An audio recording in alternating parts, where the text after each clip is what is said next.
गणानां गणपतिं भवामहे कविं कवीनामुपमस्त्रवस्त्रवं ज्येष्ठराजं ब्रह्मणस्वतानक् ओं श्री महागणाधिपतये नमः। ओं श्री महागणाधिपतये नमः। ओं नमस्तस्तु भगवन् विश्वेश्वराय महादेवाय त्र्यंबकाय त्रिपुरान्तकाय त्रिकालाग्निकालाय कालाग्निरुद्राय नीलकण्ठाय मृत्युंजयाय सर्वेश्वराय सदाशिवाय श्रीमन्महादेवाय नमः। శ్రీమన్మహాదేవాయ నమః.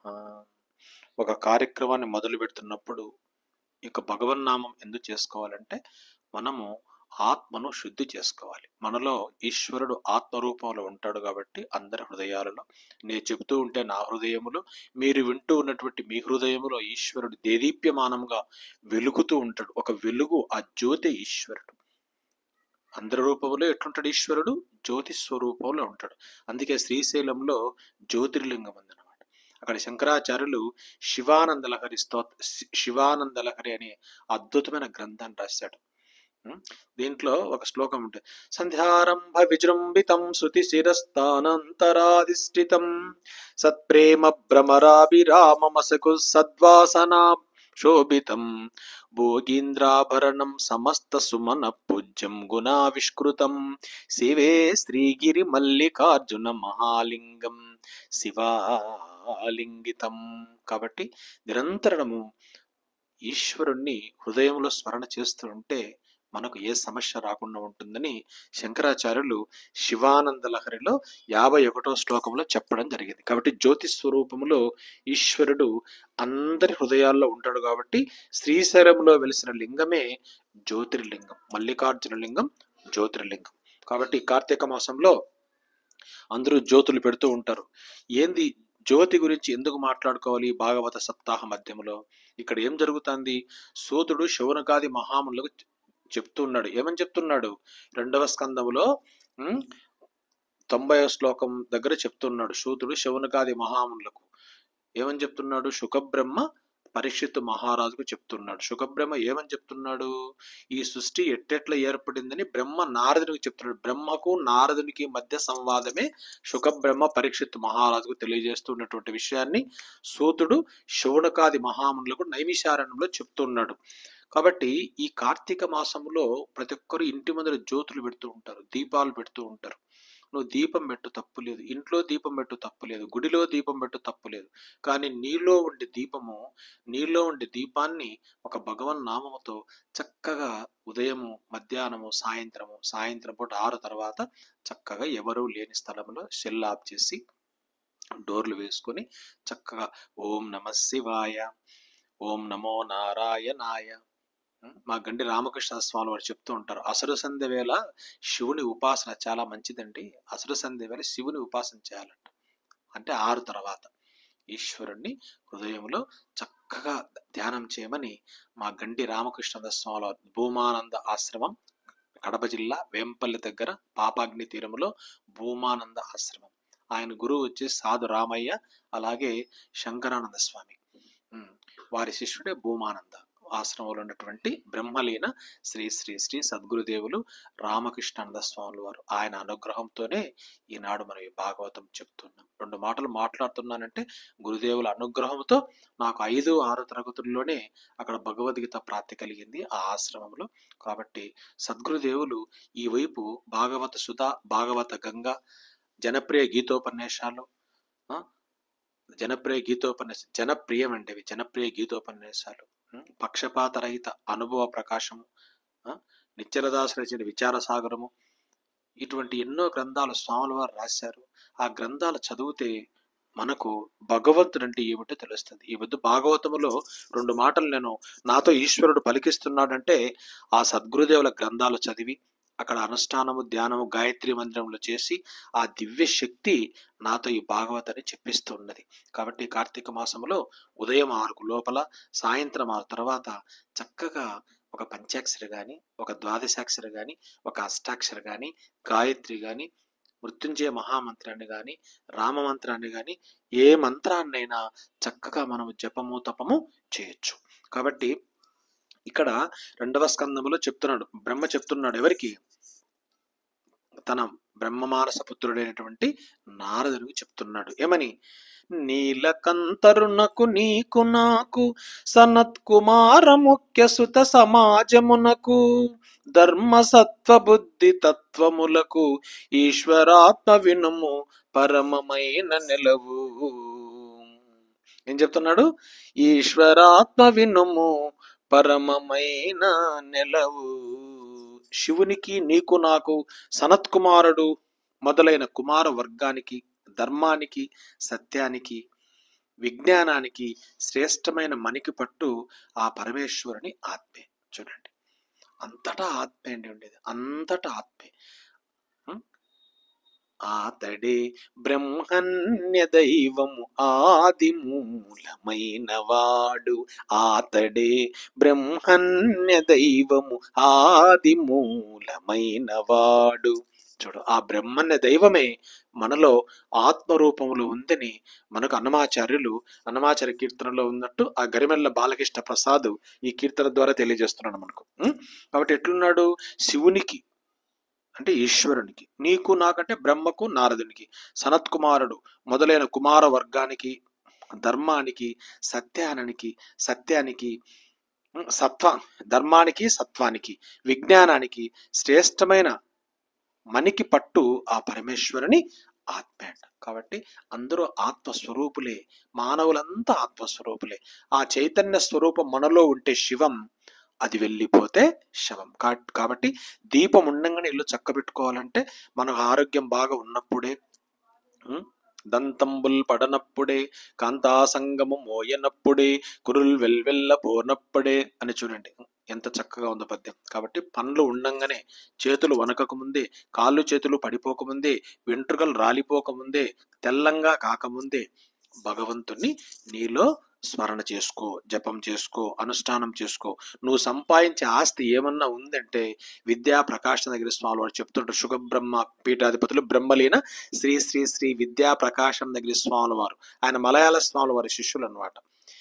ఈ ఆంధ్రావనిలో భగవద్గీత భాగవతం దేదీప్యమానంగా వెలిగిందంటే దీనికి కారణం ఎవరంటే కేరళ నుంచి వచ్చినటువంటి ఆ యొక్క మలయాళ స్వాముల వారు, బ్రహ్మలీన మలయాళ స్వామి, వ్యాసాస్త్రం ఏర్పాడు. ఆయన శిష్యుడే శ్రీ శ్రీ విద్యా ప్రకాశనగిరి స్వామి. ఆయన సుఖబ్రహ్మాశ్రమంలో ఈశ్వరాను శివైక్యం చెందాడు. శ్రీ శ్రీ విద్యా ప్రకాశనగిరి స్వామి స్వాముల వారు అక్కడ ఏర్పడి ఆశ్రమంలో ఉన్నప్పుడు విద్యా ప్రకాశనగిరి స్వాముల వారు ఆయన పక్కనే మా గడ్డి రామకృష్ణ స్వాముల వారు కూడా ఉండేవారు. కాబట్టి ఈ విద్యా ప్రకాశనగిరి స్వాముల వారు, రామకృష్ణ స్వాముల వారు ఇద్దరు కూడా ఏర్పడి ఆశ్రమంలో స్వామి దగ్గర స్వామి అనుగ్రహాన్ని పొందినారు. ఎవరి అనుగ్రహము? మలయాళ స్వామి అనుగ్రహం పొందారు. చూడు, ఎటువంటి మహనీయులు ఈ యొక్క రాయలసీమలో వెలిసారో చూడండి. కాబట్టి అంతటా ఉండే ఆత్మ చైతన్యాన్ని నిరంతరము మనము ఒక భగవన్ నామముతో, సద్గురువుల అనుగ్రహంతో అనుష్ఠానం చేస్తూ ఉండాలి. ఏదో భాగవతం చదివి భాగవతం వింటే కాదు, ప్రతిరోజు 6 లోపలనే గాయత్రి కానీ, మృత్యుంజయ మహామంత్రం కానీ, ఏదో ఒక మంత్రాన్ని తీసుకొని కనీసం 15 నిమిషాలన్న జపము కానీ, అనుష్ఠానం కానీ చెయ్యాలి. సాయంత్రం 6 తర్వాత 24 గంటల్లో 12 గంటలు నిద్రపోతుంది, మిగిలిన 12 గంటలు సంసారం. నువ్వు భగవంతుడి వైపు మళ్ళేది ఎప్పుడు భగవంతుడి వైపు మళ్ళేది. కాబట్టి ఈశ్వరుని ఎప్పుడు వదలకూడదు. నిరంతరము సంసారం పెట్టుకో, భగవంతుని పట్టుకో అంటాడు మా గండి రామకృష్ణ స్వామి వారు. చూడండి, ఆయన గ్రంథాల్లో ఎంత సులభ శైలిలో చెప్తారంటే అందరికీ అర్థమయ్యే రీతిలో చెప్తారు స్వాముల వారు. సంసారం పెట్టుకో, భగవంతుని పట్టుకో అంటారు. కాబట్టి అందరికీ ఆయువు పట్టేమిటి? ఆత్మే. ఓం నరసురాసుర పితృనాగ కుంజర మృగ గంధర్వ యక్ష రాక్షస మహీజ సిద్ధ విద్యాధర జీమూత చారణ గ్రహతారకాప్సరోగణ విహంగ భూత తటిద్వస్తు పుంజంబులను నీవు ముక్కంటియును మహామునులు నేను సలిలన బస్తల చరములు మొదలైన వివిధ జీవులతోడి విశ్వమెల్ల వివిధ జీవులతోడి విశ్వమెల్ల విష్ణుమయము పుత్ర వేయేల బ్రహ్మాండమతని చేనలోన అడిగియుండు. విష్ణుమయము పుత్ర వేయేల బ్రహ్మాండ అతని చేనలోన అడిగియుండు. బుద్ధి నెరుగరాదు భూత భవద్భవ్య, బుద్ధి నెరుగరాదు భూత భవద్భవ్య, లోకమెల్ల విష్ణులోననుండు, లోకమెల్ల విష్ణులోననుండు. మండలములోన భాస్కరుడుండి జగంబులను దీప్తి నొసగడి క్రియ, బ్రహ్మాండములోపల అచ్యుతుండుచు బహిరంతరముల యుగి వెలిగించున్. బ్రహ్మాండములోపల అచ్యుతుడుండుచు బహిరంతరములనుగి వెలిగించును. అట్టి అనంత శక్తి జగదాత్ముని నాభి సరోజమందు ఏ పుట్టి యజింపగా మనసు పుట్టిన యజ్ఞ పదార్థ జాతముల్ నెట్టన కాన రామికి వినిర్మలయైన తదీయ రూపమున్ గట్టిగా బుద్ధిలో నిలిపి కంటి ఉపాయము నా మనంబునన్. పశుయజ్ఞ వాటయూపస్తంభ పాత్రం మృద్ఘట శరావ వసంత కాలములను స్నేహవౌషధి బహులోక చాతుర్హోత్ర మతనామధేయ సన్మంత్రములను సంకల్ప ఋగ్యజుస్సామ నియుక్త వషట్కార మంత్రానుచరణములను దక్షిణల్ దేవతా ధ్యాన తదనుగత తంత్ర వ్రతోద్దేశ ధరణి సురులు. అర్పణంబులు బోధయనాది కర్మ సరణి మొదలగు యజ్ఞోపకరణ సమితి అంతయును అమ్మహాత్ముని అవయవములు, అంతయును అమ్మహాత్ముని అవయవములు కాగ కల్పించి విధివత్ ప్రకారమునను, కాగ కల్పించి విధివత్ ప్రకారమునను. యజ్ఞాంగి యజ్ఞ ఫలదుడు యజ్ఞేశుడు యజ్ఞకర్తయగు భగవంతున్ యజ్ఞ పురుషుగా మానస యజ్ఞము గావించితిం తదర్పణ బుద్ధిన్. పోతన గారు చూడండి ఎటువంటి పద్యమో ఇది. యజ్ఞాంగి యజ్ఞ ఫలదుడు యజ్ఞేశుడు యజ్ఞకర్తయగు భగవంతున్ యజ్ఞ పురుషుగా మానస యజ్ఞము గావించితిం దదర్పణ బుద్ధిన్. అప్పుడు బ్రహ్మలు తమలో తప్పక నన్ను జ్యోతి సముచిత క్రియలగుచు అపరమేశునక బిమత మొప్పగతగ సప్త తంతువుగి గావింపన్.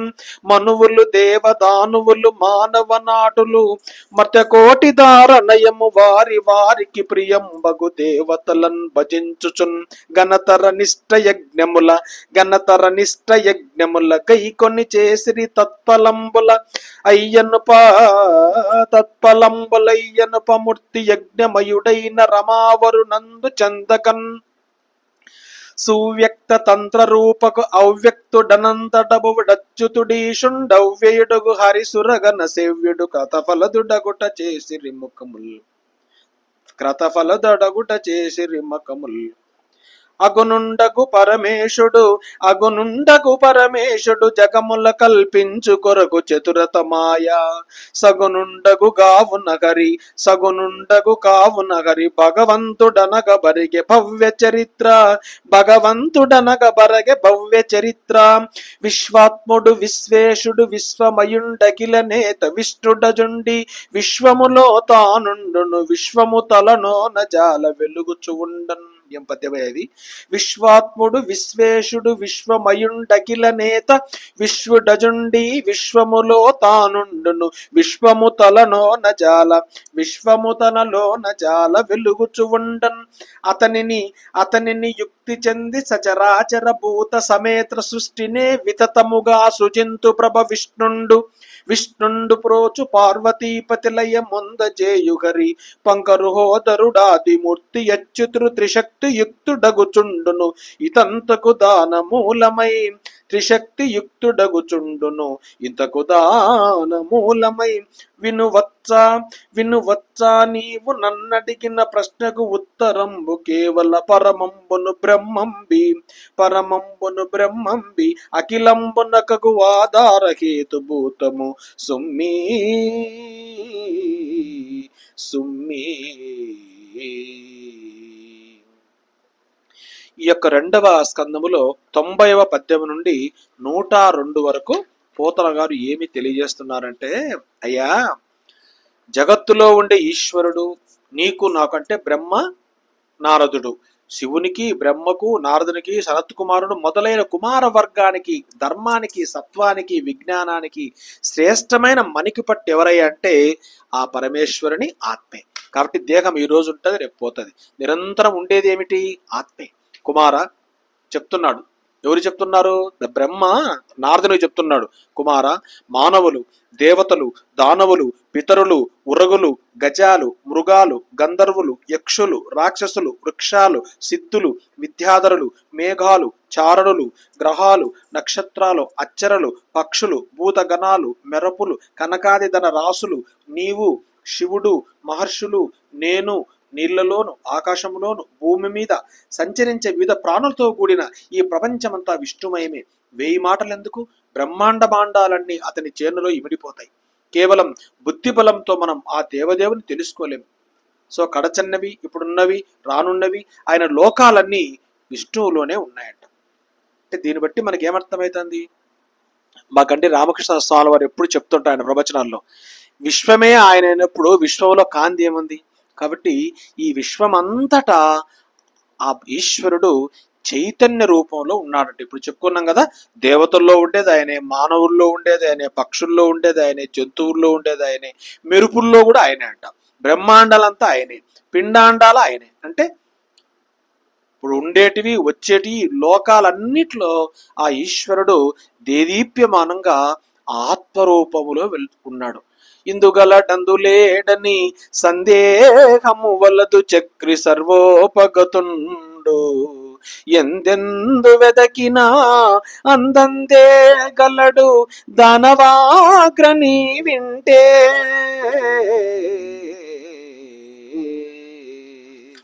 కాబట్టి ఆయన లేనిది ఎక్కడండి? ఎక్కడ లేడో చెప్పండి. ఆయన తన మండలంలోనే తానుంటూ సూర్యుడు లోకాలకు కాంతినిస్తున్నాడు. అలాగే అచ్యుతుడు బ్రహ్మాండములో ఉంటూనే లోపల వెలుపల ప్రకాశింపజేస్తున్నాడు.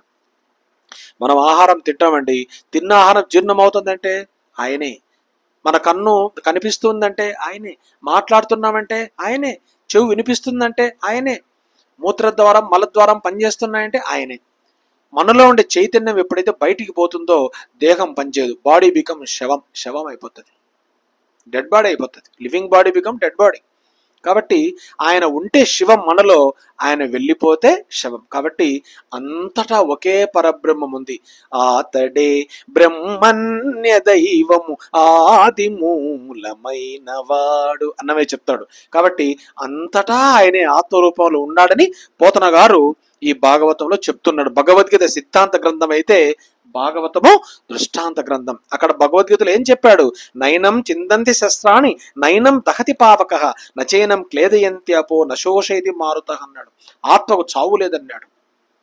ఇక్కడేమన్నాడు? అందరూ ఆత్మస్వరూపులే అని చెప్తున్నాడు. అంతటా ఆత్మరూపంలో అందరిలో నేనున్నా అంటున్నాడు. ఈ కులం ఆ కులం లేదనుకుండా, ఈ మతం ఆ మతం లేదనుకుండా, వృక్షాలు, జంతువులు, పక్షులు, భూమి, ఆకాశం, నక్షత్రాలు, సూర్యుడు, చంద్రుడు, వర్షము, మేఘాలు, మెరుపులు, ఉరుములు, ఆయన లేని తేడా. లోపల ఆయనే, బయట ఆయనే. అందుకే భావములోన బాహ్యమునందున ఆ పాట ఎందుకు వచ్చింది? భావములోన బాహ్యమునందును గోవింద గోవింద ఎని కొలువావో మనసా, భావములోన బాహ్యమునందును ఆ.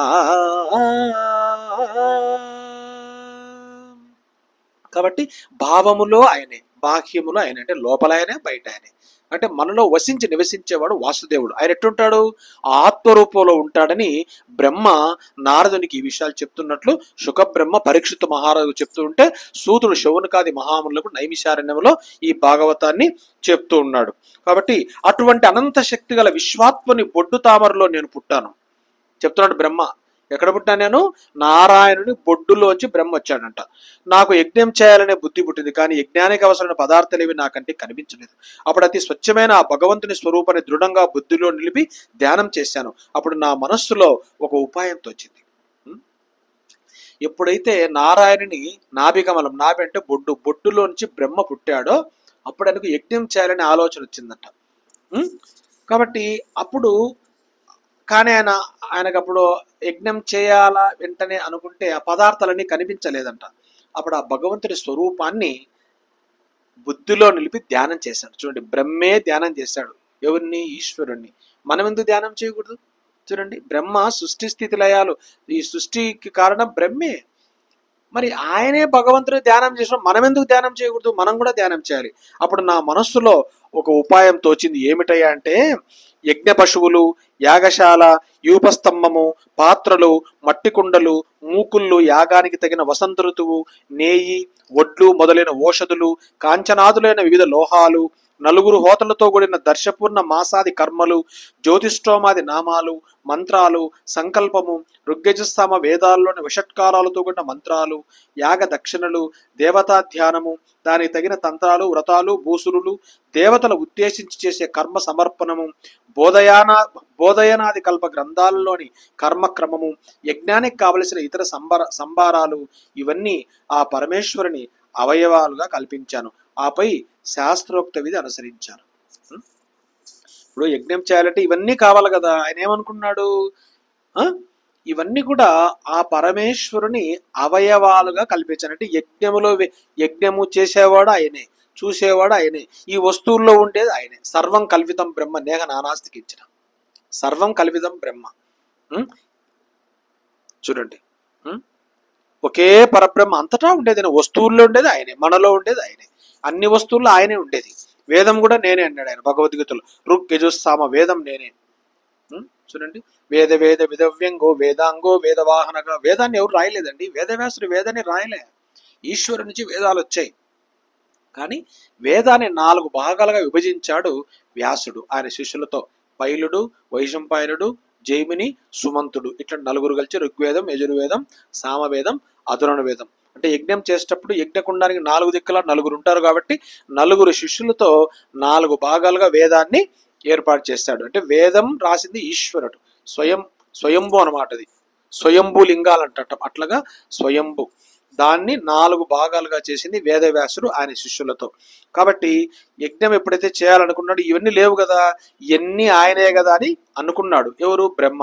యజ్ఞమే శరీరమైన వాడు, యజ్ఞానికి ఫలమిచ్చేవాడు, యజ్ఞానికి ప్రభువు, యజ్ఞానికి కర్త ఆయన భగవంతుణ్ణి యజ్ఞపురుషునిగా చేసుకున్నాను.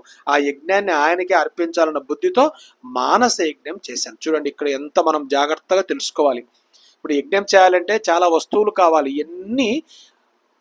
ఇవన్నీ ఆయనే ఉంటాడు కాబట్టి మనసులో ఆయన రూపాన్ని ధ్యానం చేస్తే చాలు.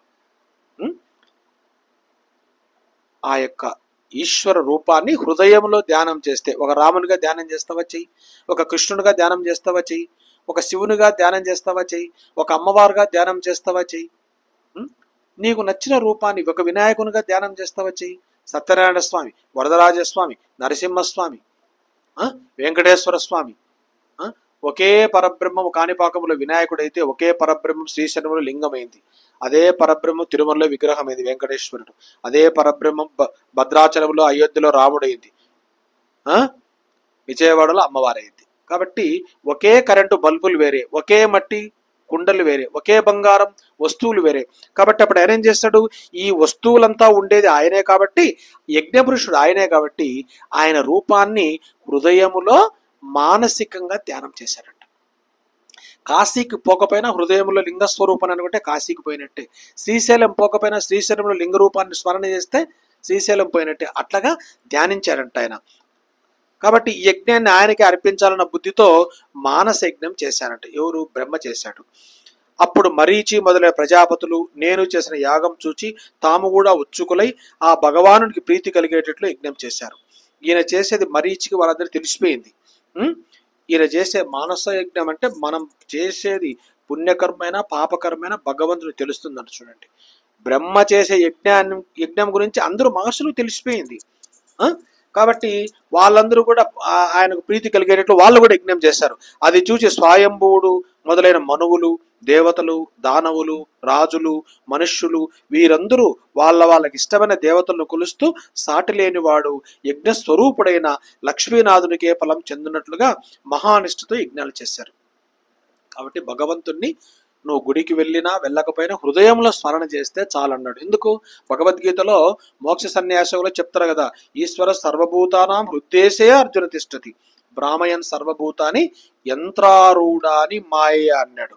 కాబట్టి ఆ యొక్క ఈశ్వరుణ్ణి హృదయంలో ధ్యానిస్తే చాలంట, హృదయంలో ధ్యానిస్తే చాలు. కాబట్టి అంతటా ఉంటాడు.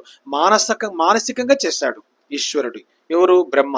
కాబట్టి ఆయనకే ఈ ఫలం చెందునట్లు హృదయంలో మానసయజ్ఞం చేశాడు. స్పష్టమైన తంత్ర రూపం కలవాడు, ఇతరులకు వ్యక్తం కానివాడు, తుది లేనివాడు, పుట్టుక లేనివాడు, చ్యుతి లేనివాడు, కాబట్టి అచ్యుతుడు అంటాడు. చ్యుతి లేనివాడు అచ్యుతుడు అంటాడు.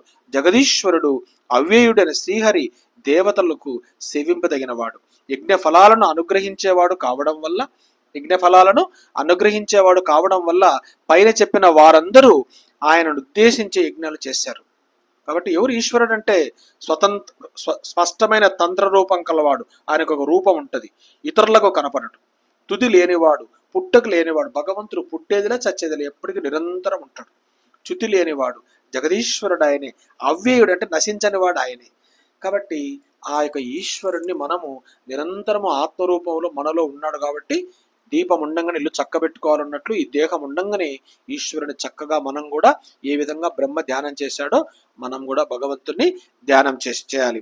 పవిత్ర చరిత్రుడైన నారద పరమేశ్వరుడు నిర్గుణుడు అయినా జగత్తులను సృష్టించడానికై నేర్పుతో ఆయన తన మాయా ప్రభావం వల్ల గుణసహితుడు అవుతున్నాడు. అందువల్లనే ఆయన భగవంతుడని చెప్పబడుతున్నాడు. ఎందుకు ఈశ్వరుడికి భగవంతుడని పేరు వచ్చింది?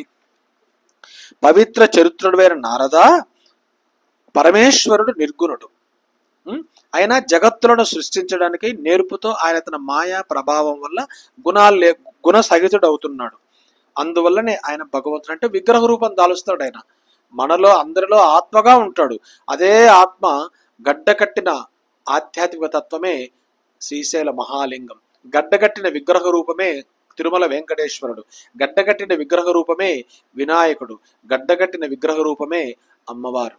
కాబట్టి ఒకే పరబ్రహ్మ ఇన్ని రూపాలుగా ఉందని శంకరాచార్యులు పంచాయతన పూజ పెట్టాడు. భగవంతుని పూజ చేయాలంటే ఎవరు భగవంతుడు? నీలో నాలో ఉండే ఆత్మరూపానికి ఒక రూపాన్ని పెట్టాడు ఆయన. ఎవరు? శంకరులు. అందుకే హిందువుల గురువు అయినాడు. శృతిస్మృతి పురాణానం ఆలయం కరుణాలయం నమామి భగవత్పాద శంకరం లోకశంకరం. కాబట్టి మన శంకరాచార్యులు చెప్పినట్టు మనం ఎవరెవరికి పూజ చేయాలి? పంచాయతన పూజలో 5 మందికి పూజ చేయమని చెప్పినాడు ఆయన. ఎందుకంటే దేవుడు అంటే కన్ఫ్యూజ్ చేస్తారు. వాళ్ళకు చేయాలన్నా ఇళ్ళకు చేయాలన్నా, వాళ్ళకు టెంకాయ కొడితే ఏమో, వీళ్ళకు టెంకాయ కొట్టుకుంటే ఏమో, అక్కడ శివుని కాడ దీపం పెడితే ఏమో, రాముని కాడ పెట్టుకుంటే ఏమవుతుందో, అమ్మవారికి పూలదండ వేయకుంటే ఏమవుతుందో, ఆడ పొట్లి కోసినాం, ఈడ కోరిని కోసినాం, ఆడ దున్నపోతుని పెట్టాం ఏమవుతుందో అని భయపడకుండా ఉండడానికి శంకరులు 5 రూపాయలు ఇచ్చాడు. శివునికి పూజ చెయ్యి, లేదు విష్ణువుకు పూజ చెయ్యి. విష్ణువు అంటే శంకుచక్రాలు ఉండే వాళ్ళందరూ విష్ణువులే. రాముడు, కృష్ణుడు, వరదరాజస్వామి, నరసింహస్వామి, సత్యనారాయణ స్వామి, వీళ్ళందరూ కూడా ఆయనే. శంకుచక్ర వెంకటేశ్వరుడు. శంకుచక్రాలు ఉంటాయి. శివునికి పూజ చేస్తావా? శివునికి పూజ చేయి. విష్ణువుకు పూజ చేస్తావా? విష్ణువుకు పూజ చేయి. అమ్మవారు పూజ చేస్తావా? అమ్మవారు పూజ చేయి. వినాయకునికి పూజ చేస్తావా? వినాయకునికి పూజ చేయి.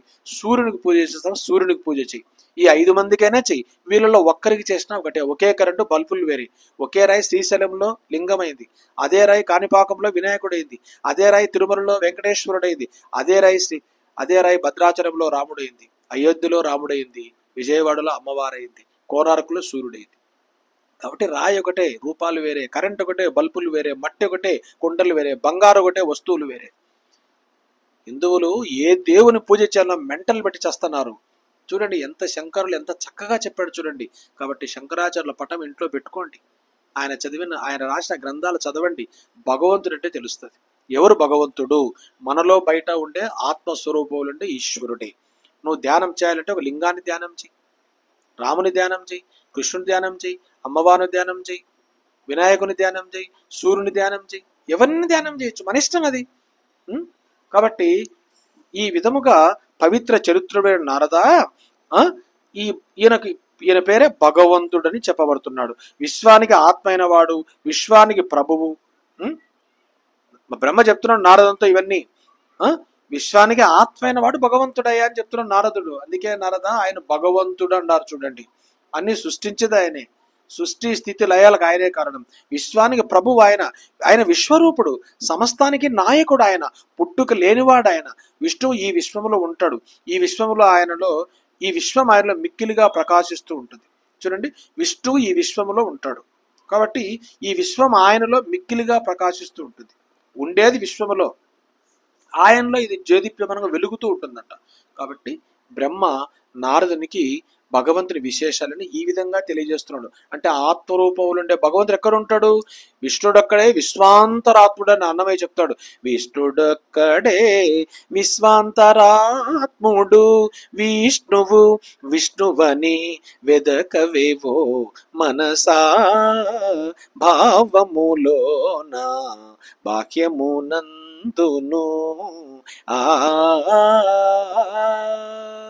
కాబట్టి మనలో ఉండేది ఆయనే, మన బయట ఉండేది ఆయనే. ఉపాసన చేసేవాళ్ళు ఒక భగవన్ నామముతో ఏదో ఒక రూపాన్ని పెట్టుకొని ఒక భగవన్ నామముతో మనం చక్కగా అనుష్ఠానం చేయొచ్చు అనమాట. కాబట్టి బ్రహ్మ ఈ విధముగా నారదునికి ఈ విశ్వములో ఉండేదంతా ఈశ్వరుడయ్యా అని చెప్తున్నాడు. ఆ దేవుని ఆనతి అనుసరించి నేను చరాచర ప్రాణులతో కూడిన ఈ సృష్టిని విస్తారంగా సృజిస్తున్నాను. ప్రభావ సంపన్నుడైన విష్ణువు దీనిని పోషిస్తున్నాడు. పార్వతీనాథుడైన శివుడు దీన్ని లయింపజేస్తున్నాడు. చూడు చెప్తున్నాడు పోతున్న శివకేశ్వరుల అభేదం అని చెప్పినాడు. చూడు, చేతులారంగ శివుని పూజింపడేని, నోరు నవ్వంగ హరికీర్తి నడువడేని, దయ్య సత్యంబులోనుగా తలపడేని, కలుగనేడికి తల్లుల కడుపు చేటన్నాడు. శివుడు కేశవుడు ఒకటే అన్నాడు పోతన. ఒకే రాయి శ్రీశైలంలో లింగమైంది, తిరుమలలో విగ్రహమైంది, భద్రాచలంలో విగ్రహమైంది. ఇక్కడ శివుడు ఇక్కడ కేశవుడు, రాయి ఒకటే, రూపాలు వేరే. శివుడు వేరు, కేశవుడు వేరు కాదు. కార్తీక మాసంలో ఎవరైనా పూజ చేయొచ్చు. నేను శివునే పూజ చేస్తా, నేను విష్ణువునే పూజ చేస్తాను ఏం చెప్పలే శంకరాచార్యులు. ఒకే రాయి, రూపాలు మారిపోయింది, ఒకే కరెంటు బల్బులు వేరే. కాబట్టి ఆ దేవుని అంటే ఆ యొక్క ఈశ్వరుని అనుగ్రహంతో, ఆ నారాయణుని అనుగ్రహముతో బ్రహ్మ చెప్తున్నాడు. బ్రహ్మ ఎవరితో చెప్తున్నాడు? నారదంతో. ఆ దేవుని ఆనతి అనుగ్రహంతో నేను చరాచర ప్రాణులతో కూడిన ఈ సృష్టిని విస్తారంగా సృజిస్తున్నాను. ప్రభావ సంపన్నుడు విష్ణువు దీనిని పోషిస్తున్నాడు. అంటే సృష్టి చేసేదేవరు? బ్రహ్మ. పోషించే దేవుడు విష్ణువు. లయింపజేసేదెవరు? పార్వతీనాథుడిని శివుడు. కాబట్టి బ్రహ్మ విష్ణు మహేశ్వర తత్వం నీటుగా పోతన గారు 101వ పద్యంలో 2వ స్కందములో చక్కగా చెప్పాడు. పద్మనాభుడు మొదటి వేలుపు, అచ్యుతుడైన శ్రీహరి సృష్టి స్థితి లయాలకన్నిటికీ మూలహేతువై ఆ 3 విధాలని శక్తులతో కూడి ఉంటాడు. కాబట్టి బ్రహ్మ వేరు కాదు, విష్ణు వేరు కాదు, శివుడు వేరు కాదు, ఒకే కరెంటు, బల్బులు వేరే. కాబట్టి ఒకే పరబ్రహ్మ బ్రహ్మగా ఉన్నాడు, విష్ణువుగా ఉన్నాడు, శివుడుగా ఉన్నాడు. కాబట్టి నారద, నీవు నన్ను అడిగిన ప్రశ్నకు సమాధానం చెప్తాను విను. ఈ సమస్త విశ్వానికి ఆధార కారణమైనది ఒకే ఒక పరబ్రహ్మ.